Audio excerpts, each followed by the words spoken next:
Tes tes.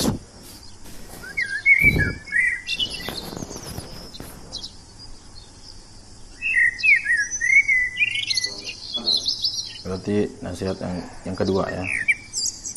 Coba.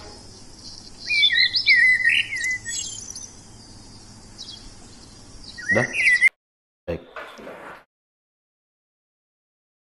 Alhamdulillah. Baik, kita lanjutkan. Baik. Afwan, tadi ada sedikit kendala. Baik. Kita lanjutkan untuk nasihat yang kedua. Ana ulang sedikit, mungkin tadi nggak terdengar ya dari apa yang ana sampaikan. Tidak terdengar. Baik. Yang nasihat yang kedua dari hadis ini, dari hadis Irbad, yaitu berkaitan dengan taat kepada pemimpin. Tentunya taat dalam hal kebaikan. Kita terus taat selama tidak diperintahkan dalam hal kemaksiatan kepada Allah Subhanahu wa taala. Walaupun pemimpin tersebut tidak menjalankan sunnah Rasulullah, tidak berhukum bahkan hatinya hati wal-iyazubillah, hati syaitan dan jasadnya jasad manusia, maka kita tetap diperintahkan taat. Kemudian selanjutnya tadi, bagaimana wahai Rasulullah kalau kita mendapatkan orang-orang seperti itu yang antum sebutkan tadi, yaitu akan ada pemimpin yang tidak mendapat petunjuk dan tidak melaksanakan sunnah, dan hati mereka hati syaitan, yaitu dengan apa? Isma' wa ati, dengar dan taat. Wa in walaupun harta antum diambil, antum dipukul, isma' wa ati. Kenapa kita harus taat? Itu pertama, itu perintah Allah Subhanahu wa taala dan Rasulnya. Dan tentunya, dan perintah Allah dan Rasulnya, semua perintah Allah pasti ada hikmah baik yang ada di belakangnya. Dan kita tidak tahu. Wajiban kita yang mengaku umat Islam, yang mengaku orang yang beriman kepada Allah, yang percaya kepada kitabullah, yang percaya kepada hadis-hadis Nabi Shallallahu Alaihi Wasallam, maka dengar dan laksanakan. Pasti ada, ya, ada hikmahnya.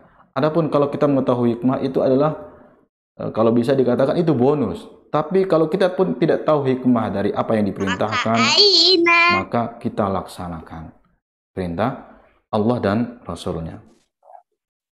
Dan kita berusaha, apabila kita mendapatkan pemimpin yang seperti itu, kita doakan, ya, kita doakan daripada kita mencela, menggibah dan seterusnya. Apakah dengan kita menggibah, mencela itu akan merubah keadaan? Kalau merubah keadaan, mana buktinya? Dengan kita membuli, bahkan bisa itu menjadi apa? Menjadi bumerang untuk kita. Wal-iyazubillah, karena apa yang kita katakan dari keburukan itu akan kita pertanggungjawabkan. Beda halnya dengan kita berdoa, mendoakan pemimpin, mendoakan pemerintah, kita mendapatkan pahala dan tidak ada yang mustahil. Dengan seringnya kita berdoa, Allah Subhanahu wa taala mengubah keburukan menjadi kebaikan, yaitu pemimpin yang buruk menjadi pemimpin yang taat kepada Allah, menjalankan sunnah Rasulullah sallallahu alaihi wasallam. Tidak ada yang mustahil. Dan ingat, dan tidaklah Allah Subhanahu wa taala menyuruh kita untuk berdoa kecuali untuk diijabah. Ud'uni astajib lakum. Doalah kepadaku, akan diijabah oleh Allah Subhanahu wa taala. Dan banyak sekali waktu-waktu mustajab untuk berdoa. Dan ada salah seorang ulama mengatakan apa? Sebagai bukti seorang itu husnuzon kepada Allah Subhanahu wa taala, yaitu dia berdoa, terus berdoa, kemudian walaupun dia mendapatkan apa yang dia inginkan dari doanya tersebut, dia menginginkan ini dan itu, tapi sekian lama dia berdoa belum dia dapatkan, dia dapatkan. Tapi terus berdoa, itu menunjukkan dia husnuzon kepada Allah Subhanahu wa taala dan tidak ada ruginya. kita mendapatkan pahala karena kita berdoa, kemudian diijabah oleh Allah Subhanahu wa taala, dan tentunya sebagaimana yang sudah kita pelajari semua, ada cara-caranya dan ada kiat-kiatnya bagaimana doa kita diterima oleh Allah Subhanahu wa taala. Dan nasihat yang ketiga yang terdapat dalam hadis ini, dan ini nasihat terakhir dari hadis yang pertama, yaitu berpegang teguh pada Al-Quran dan Sunnah. Berpegang teguh pada Al-Quran dan Sunnah. Allah Subhanahu wa taala berfirman, "Wa'tasimu bihablillahi jami'an wa la tafarraqu." Dan pegang teguhlah kamu semuanya kepada tali agama Allah, dan janganlah kamu bercerai-berai. Kemudian dalam hadis sahih Muslim dibawakan sebuah hadis dari Abu Hurairah radhiyallahu anhu. Nah, sebelum kita masuk ke hadis yang dibawakan oleh Abu Hurairah, ana ingin menyebutkan kisah dari Abu Hurairah, yang mana kisah ini ada kaitannya sebenarnya dengan poin yang kedua tadi, yaitu suatu hari Abu Hurairah radhiyallahu anhu lapar sekali di pinggir jalan. Ketika itu Umar lewat. Kemudian bertanya banyak hal. Tapi sebenarnya pertanyaan tersebut menginginkan supaya bagaimana Abu Hurairah ini diajak makan oleh Umar. Ternyata Umar tidak peka dari apa yang diisyaratkan oleh Abu Hurairah. Berjalan. Selanjutnya Abu Bakar. Yang sama juga yang dilakukan oleh Abu Hurairah kepada Abu Bakar sebagaimana dilakukan kepada Umar, yaitu bertanya supaya bagaimana diajak makan. Akhirnya Rasulullah SAW, dan Rasulullah SAW peka bahwasanya Abu Hurairah ini lagi lapar dan ingin diajak makan. Rasulullah SAW mengajak Abu Hurairah ke rumah, dan di rumah ada susu atau minuman yang sebenarnya minuman itu cukup untuk 2 orang. Akhirnya Abu Hurairah senang. Sampai di rumah Rasulullah SAW, apa kata Rasulullah? Wahai Abu Hurairah, antum panggil semua, kalau bahasa kita terjemahkan, antum panggil semua teman-teman antum yang dari ahli suffah. Kita ajak makan di sini. Kita ajak minum bareng di sini. Ya. Supaya semua merasakan apa? Kalau kita mungkin, waduh, saya sudah berusaha supaya diajak, malah ajak yang lain. Terus sedikit lagi, gimana mungkin yang itu, kalau pikiran pikiran enggak inilah. Tapi Abu Hurairah didasari keimanan yang kuat, Abu Hurairah memanggil orang-orang ahli suffah. Karena yang memerintahkan itu siapa? Rasulullah SAW. Yang tentunya ada hikmah atau ada kebaikan ya. Kemudian para ahli suffah datang. Sampai di rumah Rasulullah SAW, Abu Hurairah diperintahkan untuk menuangkan susu tersebut, minuman tersebut, kepada semua orang-orang yang hadir waktu itu. Yang mana sebelumnya apa? Minuman cuman untuk 2 orang saja. Akan tapi Abu Hurairah tidak mengeluh, karena ini perintah Allah, perintah Rasulullah SAW. Selesai semuanya minum, ternyata minumannya masih ada, dan Abu Hurairah pun minumnya sampai kenyang. Nah, itu maksudnya apa? Itu semua perintah Allah dan Rasulnya, terlebih taat kepada pemimpin, pasti ada hikmahnya yang mungkin kita nggak ketahui. Tapi kalaupun kita ketahui, itu adalah bonus mungkin menurut kita. Itu adalah ilmu. Tapi kalau kita nggak ketahui apa hikmah dari perintah tersebut, maka kita menjalankan walaupun kita tidak tahu hikmah dari apa yang diperintahkan oleh Allah Subhanahu wa taala dan Rasulnya. Yaitu yang ketiga tadi berkaitan dengan Abu Hurairah radhiyallahu anhu berkata, Rasulullah sallallahu alaihi wasallam bersabda, "Inna Allah yarda lakum thalathan wa yakrahu lakum thalathan fayarda lakum an ta'buduhu wa la tusyriku bihi syai'a wa an ta'tasimu bihablillahi jami'a wa la tafarraqu wa yakrahu lakum qila wa qal wa kathratas su'al wa ida'atal mal." Sungguh Allah meridai kalian tiga perkara dan benci tiga perkara. Apa itu? Allah meridhoi kalian bila kalian menyembahnya dan tidak menyekutukannya dengan sesuatu pun. Berpegang teguh kepada tali Allah dan tidak berpecah belah. Dan membenci kalian berkata sia-sia. Yaitu Allah Subhanahu wa taala membenci kita berkata dengan perkataan yang sia-sia. Banyak bertanya dan membuang-buang harta. Allah Subhanahu wa taala benci. Kemudian yang dimaksud untuk berpegang teguh kepada Al-Qur'an dan As-Sunnah sebagaimana nasihat yang ketiganya yaitu ialah berpegang teguh dengan keduanya sesuai dengan pemahaman para salaf, yaitu para sahabat dan tabi'in. Para sahabat yang mengikuti mereka dengan baik serta para pemimpin kaum muslimin. Dan ini ditegaskan di firman Allah Subhanahu wa taala, "Wa may yushaqiqir rasul min ba'di ma tabayyana lahul huda wa yattabi' ghaira sabilil mu'minina nuwallihi ma tawalla wa nuslihi jahannam wa sa'at masira." Dan barang siapa yang menentang Rasul sesudah jelas kebenaran baginya, wa yattabi' ghaira sabilil mu'minin, dan mengikuti jalan yang bukan jalan orang-orang mukmin, nuwallihi ma tawalla, kami biarkan ia leluasa terhadap kesesatan yang telah dia kuasainya, wa nuslihi jahannam wa sa'at masira, dan kami masukkan ia ke neraka jahannam dan itu seburuk-buruk tempat kembali. Wal iyazu billah. Itu nasihat ketiga yang disampaikan oleh Rasulullah SAW.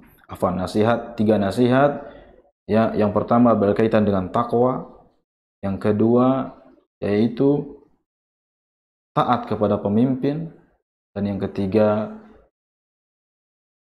yaitu berpegang teguh dengan agama Allah Subhanahu wa taala, Al-Qur'an was sunnah, dan menjauhi perkara-perkara baru dalam agama. Itu hadis yang pertama. Adapun hadis yang kedua dari Abu Ayyub Al-Ansari radhiyallahu anhu, anna rajulan qala lin Nabi sallallahu alaihi wasallam, awsini wa awjiz. Qala Rasulullah sallam, idza qumta fi salatik fasalli salata muwaddi'in wa la takallam bi kalamin ta'tadiru minhu ghada wa ajmi'il ya'sa amma fi aidin nas. Dan berputus asalah, yaitu yang pertama dari Abu Ayyub Al-Ansari bahwasanya ada seorang Ansar, laki-laki Ansar yang mendatangi Nabi sallallahu alaihi wasallam berkata, "Ausini wa aujiz." Wahai Rasulullah, berikanlah saya nasihat atau wasiat. Wa aujiz, dan ringkaskanlah wasiat itu. Yang semoga dengan dia meringkas dan sedikitnya wasiat itu bisa diingat, mudah diingat dan bisa dikerjakan. Apa nasihatnya di hadis yang kedua ini? Kalau hadis yang pertama sudah kita sampaikan, hadis yang kedua apa? Yang pertama, idza qumta fi salatik fashalli salata muwaddi'in. Apabila kau hendak melaksanakan salat, maka laksanakanlah salat yang kamu kerjakan tersebut seakan-akan salat perpisahan. Wala takallam bi kalamin ta'tadiru minhu ghada, dan jangan berkata dengan perkataan yang membuatmu menyesal di hari esoknya, itu hari kiamat.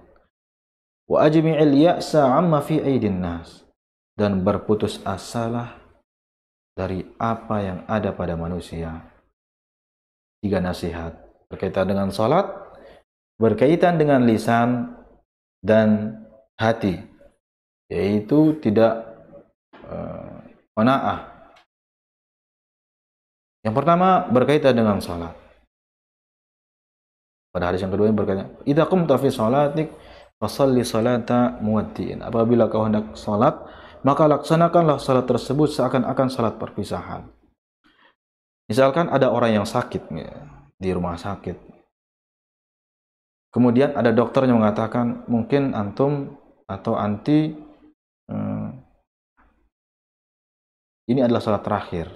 Berapa menit lagi antum akan meninggal dunia karena penyakit yang antum derita ini, atau berapa hari lagi mungkin dari hasil cek dan seterusnya. Misalkan apa yang dia lakukan oleh orang yang sakit tersebut, maka pasti dia akan sholat sebaik mungkin karena ini adalah sholat terakhir yang dia lakukan. Kemudian dia akan meninggal dunia sekhusyuk mungkin, sesempurna mungkin, dan dia berusaha yang sebelumnya mungkin nggak pernah sholatnya waliyazubillah seperti apa, cepat sekali, nggak ada tumak ninahnya. Ketika diponis seperti itu dan ini adalah sholat terakhir baginya, maka dia akan berusaha untuk sholat sebaik mungkin. Mungkin kita nggak tahu, dia akan mencari bagaimana sholat Rasulullah SAW. Dia membaca, dia melihat video-video kajian, diajarkan bagaimana cara salat yang benar. Mungkin seperti itu, karena dia paham ini adalah salat terakhir baginya. Dia akan sekhusyuk mungkin. Maka itulah wasiat Nabi Sallallahu Alaihi Wasallam kepada kita. Jadikanlah salat yang kita kerjakan tersebut seakan-akan inilah salat terakhir bagi kita. Kemudian akan meninggal dunia. Dan Nabi SAW memerintahkan kita untuk salat apa? Untuk salat sebagaimana dicontohkan oleh Rasulullah SAW. Nabi SAW bersabda, "Sallu kama ra'aitumuni usalli." Salatlah kalian sebagaimana kalian melihat aku salat. Dan hati-hati, wal iyazubillah, jangan sampai salat-salat yang kita kerjakan ini 5 kali sehari semalam itu yang wajib dan belum yang sunnah. Wal iyazubillah, kita khawatir tidak diterima satu salat pun. Bagaimana di hadis yang masyhur, mungkin semuanya pernah mendengar atau mungkin ada yang menghafal hadis ini atau pernah membaca. Nabi sallallahu alaihi wasallam bersabda, "Innar rajula la yusalli sittina sanah ma tuqbalu lahu shalah." Ada seorang yang salat selama 60 tahun. 60 tahun, bayangkan. Ma tuqbalu lahu shalah. Tidak diterima satu salat pun. Satu salat pun yang dia tidak diterima dari salat-salat yang dia kerjakan selama 60 tahun itu. Kenapa? Kok bisa nggak diterima? Kenapa salat-salat yang nggak diterima? Padahal 60 tahun lamanya. Ada apa? Apa kata Nabi SAW? La'allahu yutimmur ruku' wa la yutimmus sujud. Bisa jadi dia sempurnakan ruku'nya, sujudnya enggak sempurna. Au yutimmus sujud wa la yutimmur ruku', atau sujudnya sempurna akan tapi ruku'nya tidak sempurna. Bagaimana kalau dua-duanya enggak sempurna? Kalau sujud saja enggak sempurna, bisa menjadi sebab apa? Salat itu enggak diterima. Bagaimana kalau ruku'nya enggak ada tumak ninahnya, sujudnya kemudian hak-hak sholat, rukun-rukun sholat tidak disempurnakan. Bagaimana mau diterima? Kalau sujud saja tidak sempurna, padahal rukuknya sempurna, menjadi sebab sholat tidak diterima. Alhamdulillah. Dan perlu kita belajar, mengkaji kembali bagaimana sholat kita, bagaimana cara sholat Nabi Shallallahu Alaihi Wasallam. Karena sholat ini adalah amalan yang pertama kali akan dihisab. Sebagaimana di hadis yang sahih, Allah Subhanahu wa taala Nabi sallallahu alaihi wasallam bersabda, "Inna awwala ma yuhasabu bihil abdu yaumal qiyamah min amalihi salatuh." Sungguhnya amalan pertama kali yang akan dihisab di hari kiamat dari amalan seorang hamba yaitu apa? Salatnya. Fa in salahat faqad aflaha wa anjah. Kan apabila salatnya benar, faqad aflaha wa anjah, maka dia telah menang dan sukses. Wa in fasadat faqad khaba wa khasira. Kan tapi sebaliknya, apabila salatnya rusak, tidak diterima oleh Allah Subhanahu wa taala, rusak, maka itu awal dari kehancuran. Dia akan merugi. Waliyazu billah. Itu berkaitan dengan salat. Kemudian salat juga jangan pernah diremehkan untuk ditinggalkan. Jangan sampai ada dari kita meremehkan, wah saya enggak salat, nanti aja lah salat. Nanti salat, diundur-undur waktunya. Sudah diundur-undur waktunya, hak-hak sholat tidak ditunaikan, tumakninahnya dan seterusnya. Hati-hati, jangan sampai kita masuk, waliyazubillah, jangan sampai masuk dalam firman Allah Subhanahu wa taala, wailul lil musallin. Celaka bagi orang-orang yang salat. Dia salat akan tapi menunda, dia lalai terhadap waktunya. Dia salat tidak ikhlas karena Allah Subhanahu wa taala. Dia salat akan tapi tidak khusyuk dan seterusnya. Jangan sampai masuk dalam firman Allah Subhanahu wa taala, wailul lil musallin. Celaka bagi orang-orang yang melaksanakan salat. Dan jangan pernah diremehkan untuk ditinggalkan. Mungkin ada orang tua mendapatkan anaknya waliyazubillah minum khamar, waliyazubillah. Orang tua pasti sangat marah. Karena apa? Ini perbuatan buruk yang dia kerjakan dan memalukan, atau hal-hal yang lain. Betul sikapnya, karena ini adalah dosa besar. Dia harus marah dan tidak boleh ridha, tidak boleh membiarkan anaknya jatuh dalam keburukan. Tapi tatkala anaknya belum sholat, orang tuanya waliyazubillah, misalkan ada orang tua yang melihat anaknya belum sholat, dia santai saja, nggak menyuruhnya, bahkan mungkin tidak semarah ketika melihat anaknya minum khamar atau mendapatkan anaknya minum khamar. Ketika anaknya minum khamar, dia sangat marah luar biasa. Itu bagus sikapnya, karena dia nggak boleh melihat anaknya dalam keburukan. Tapi lebih bagus lagi apabila dia melihat anaknya belum sholat atau bahkan nggak sholat, dia harus lebih marah lagi. Atau mungkin bukan marah bahasanya, dia harus menegurnya. Karena apa? Sholat, orang yang meninggalkan sholat diperselisihkan keislamannya. Ada ulama yang mengatakan orang yang meninggalkan sholat itu bisa menjadi sebab dia keluar dari agama Islam. Orang yang meninggalkan sholat.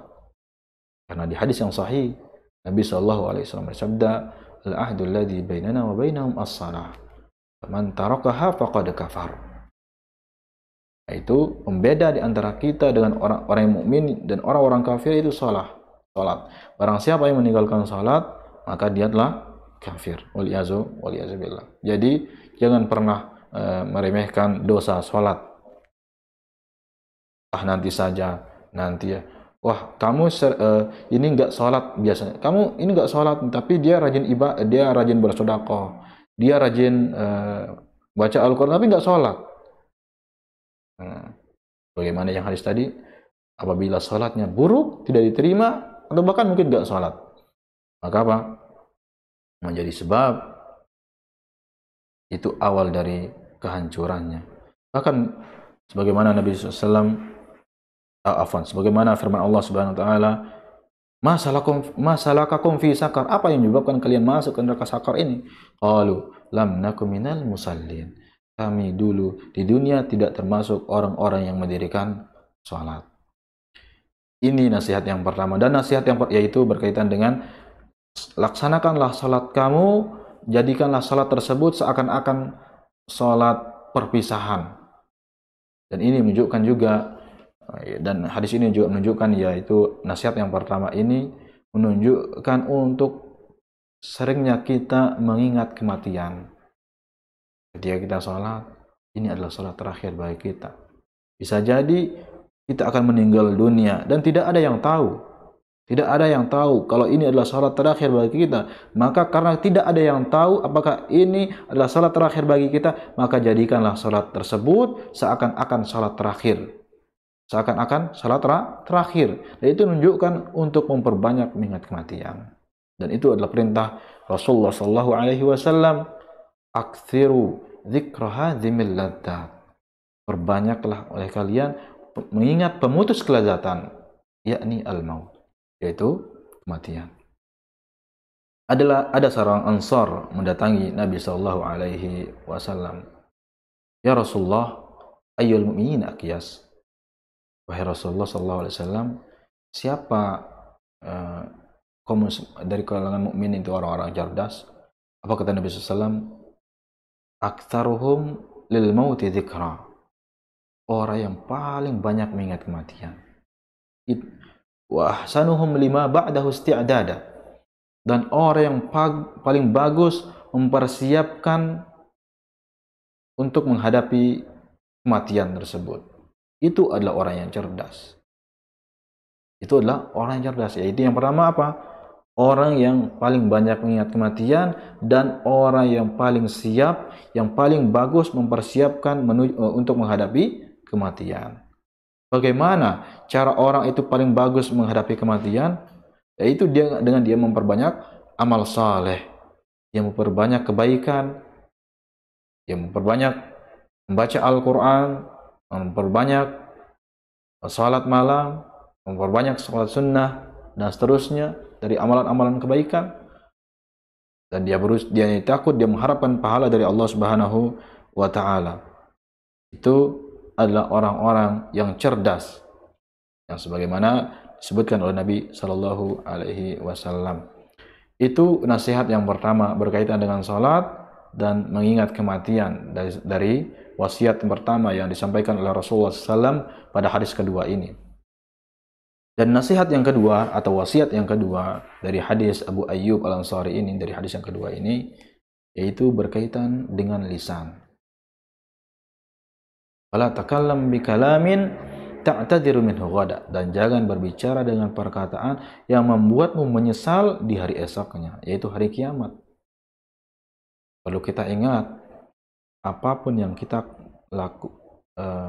ucapkan itu akan dipertanggungjawabkan. Di hadis yang sahih Nabi sallallahu alaihi wasallam bersabda, "Man takallama bi kalimah min ridwanillah la yulqi laha balan yarfa'ahu Allahu biha darajat." Barang siapa yang berkata dengan perkataan yang baik, yang mendatangkan keridhaan Allah Subhanahu wa taala, membaca Al-Qur'an, istighfar, berzikir, la yulqi laha balan, dia tidak memikirkan dampak dari perkataan tersebut, yaitu dari perkataan baik tersebut apa? Yarfa'ahu Allahu biha darajat, bisa menjadi sebab diangkat derajatnya oleh Allah Subhanahu wa ta'ala.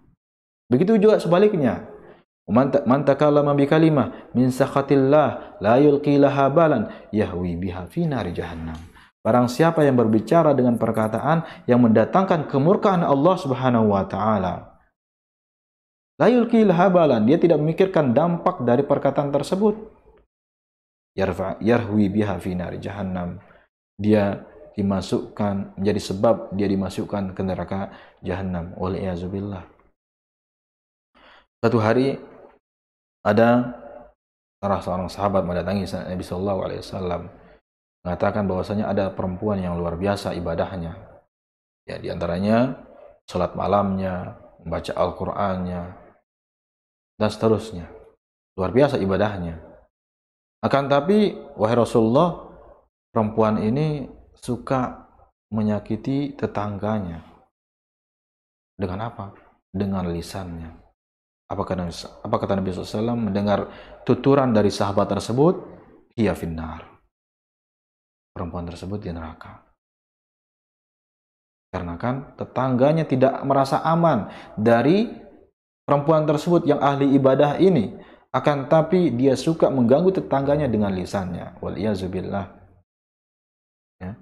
Dan muslim yang baik Kata Nabi SAW, al-muslim man salimal muslimuna min lisanihi wa yadi. Muslim yang baik itu adalah muslim yang selamat darinya, muslim yang lain selamat darinya dari lisan dan perbuatannya. Itu muslim yang baik. Dan hati-hati, apapun yang kita perbuat dari kebaikan, itu akan kita dapatkan hasilnya. Begitu juga sebaliknya. Apabila kita melakukan keburukan, kita akan mendapatkan hasilnya. Semua akan kita pertanggungjawabkan. Makanya Nabi SAW bersabda, "Falyakul khairan aw liyasmut." Berkatalah dengan perkataan yang baik. Kalau nggak bisa berkata dengan perkataan yang baik, ya udah, falyasmut, maka diam. Kemudian orang-orang yang berkata dengan perkataan yang buruk itu akan dipertanggungjawabkan, bahkan diancam oleh Allah Subhanahu wa taala orang yang suka berkata dengan menggibah, misalkan. Menggibah tentunya bagaimana menggibah, membuli, menggosip atau yang seterusnya, memfitnah dengan perkataannya. Hati-hati. Disebutkan di surah Al-Humazah, Allah Subhanahu wa taala berfirman, "Wailul likulli humazatil lumazah." Celaka bagi orang yang humazah lumazah. Apa itu humazah? Humazah itu orang yang menyakiti menyakiti orang dengan lisannya. Itu humazah. Wailul likulli humazatil lumazah. Humazah adalah menyakiti orang dengan lisannya. Dan lumazah menyakiti orang dengan perbuatannya, yaitu dengan tangannya dan seterusnya. Itu lumazah. Apa balasannya bagi orang yang humazah lumazah ini? Layun badanna fil hutamah, akan dilemparkan ke neraka hutamah, wal iyazubillah. Dan jangan pernah merasa aman dari apa yang kita kerjakan, dari keburukan. Wah, saya sering menggosip kok biasa-biasa saja, gak pernah mendapatkan keburukan, bahkan semakin bagus. Saya menggosip orang ini. Ingat, berkata dengan perkataan yang buruk, menggunjing, menggosip, itu adalah kezaliman. Dan Allah Subhanahu wa taala tidak pernah lalai dari orang-orang yang berbuat zalim. Allah Subhanahu wa taala berfirman, "Wala tahsabannallaha ghafilan amma ya'malul zalimun." Dan jangan pernah mengira bahwasanya Allah lalai dari apa-apa yang dia lakukan oleh orang-orang zalim tersebut. Innama yuakhiruhum liyaumin tashkhasu fihil absar. Innama yuakhiruhum liyaumin tashkhasu fihil absar. Tidaklah Allah Subhanahu wa taala menangguhkan azabnya sampai di hari mata mereka terbelalak. Wal iyazubillah. Dan jangan pernah berani dengan neraka Allah Subhanahu wa taala, hukuman Allah Subhanahu wa taala. Hati-hati. Dan jangan pernah berani dengan hukuman Allah Subhanahu wa taala. Dan kita perlu ingat bahwasanya neraka hukuman yang paling ringan yaitu ketika sendal dipakai dan kepalanya mendidih. Terompanya dipakai, kemudian kepalanya mendidih. Waliyazubillah. Itu adalah azab yang paling ringan. Dan kita perlu ingat bahwasanya di neraka itu tidak ada yang namanya kematian. Semuanya orang hidup dalam azab. Kalau orang meninggal dunia di dalam neraka, walaupun dia dibakar tidak merasakan kesakitan. Akan tapi dia hidup di neraka dan terus-menerus diazab. Wal iyazubillah. Kita berlindung kepada Allah Subhanahu wa taala dari azab neraka. Allahumma inna nas'alukal jannah wa ma qarraba ilaiha min qaulin wa amal. Allahumma inna na'udzubika minan nar wa ma qarraba ilaiha min qaulin wa amal. Dan dengan lisan dan banyak sekali amalan-amalan kebaikan yang bisa kita kerjakan dengan lisan ini. Dan jangan sampai kita membawa lisan, dan ini adalah nikmat Allah Subhanahu wa taala yang diberikan kepada kita, yaitu nikmat lisan. Dan banyak kebaikan-kebaikan yang bisa kita kerjakan dengan lisan. Itu membaca Al-Quran, berzikir kepada Allah Subhanahu Wa Taala, berkata dengan perkataan yang baik. Dan ada seorang tabi'in, ada seorang ulama namanya Al-Hasanul Basri. Dia pernah berkata, lisanul aqil wara'a qalbih. Lisannya orang yang berakal itu di bawah kendali hatinya. Idza arada an yatakallama tafakkar. Apabila dia ingin berbicara, dia berpikir terlebih dahulu. Apakah perkataan ini baik atau tidak? Fa in kana lahu takallam. Apabila perkataan itu baik, takallama. Dia berbicara. Wa in kana alaihi amsak. Kan tapi sebaliknya. Apabila perkataan itu tidak baik, bahkan bisa mendatangkan kemurkaan Allah Subhanahu wa taala, maka dia menahan diri untuk tidak berkata. Falyaqul khairan aw liyasmut. Hendaklah dia berkata dengan perkataan yang baik, aw liyasmut, atau dia diam. Makanya Nabi SAW bersabda di hadis yang lain, man somata naja, man somata naja. Barang siapa yang diam, dia akan selamat. Kenapa bisa selamat? Karena dengan dia diam, dia tidak berbicara dengan perkataan yang bisa mendatangkan kemurkaan Allah Subhanahu wa taala. Itu nasihat yang kedua. Kemudian nasihat yang ketiga yang disampaikan oleh Rasulullah SAW kepada orang Ansar ini, yaitu wa ajmi'il ya'sa amma fi aidin nas. Dan berputus asalah dari apa yang ada pada manusia. Maksudnya apa? Kita minta hanya kepada Allah. Kita berharap hanya kepada Allah. Adapun dan tidak mengharapkan apa yang ada pada tangan manusia. Minta kepada Allah.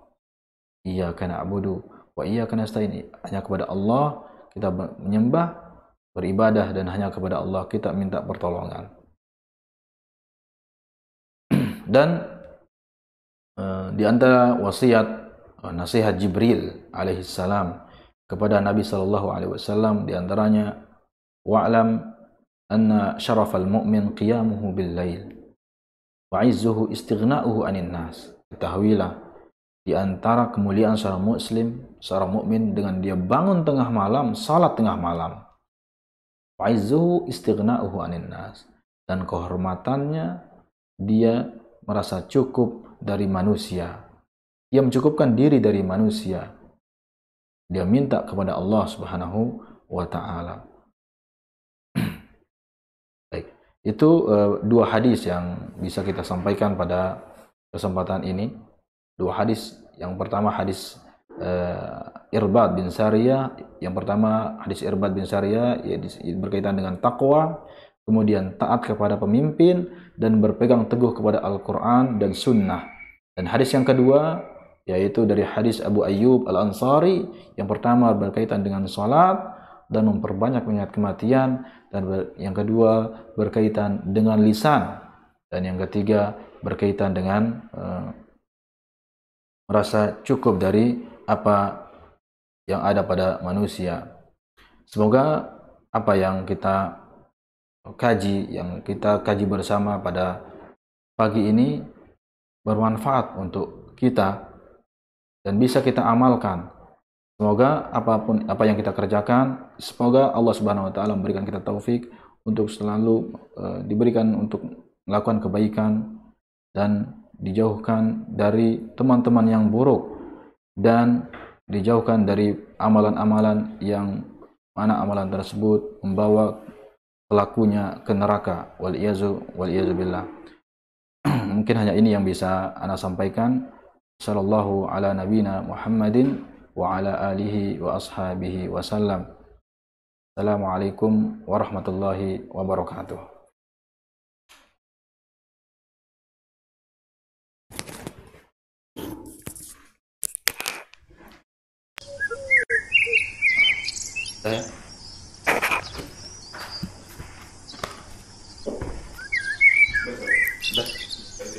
Hah?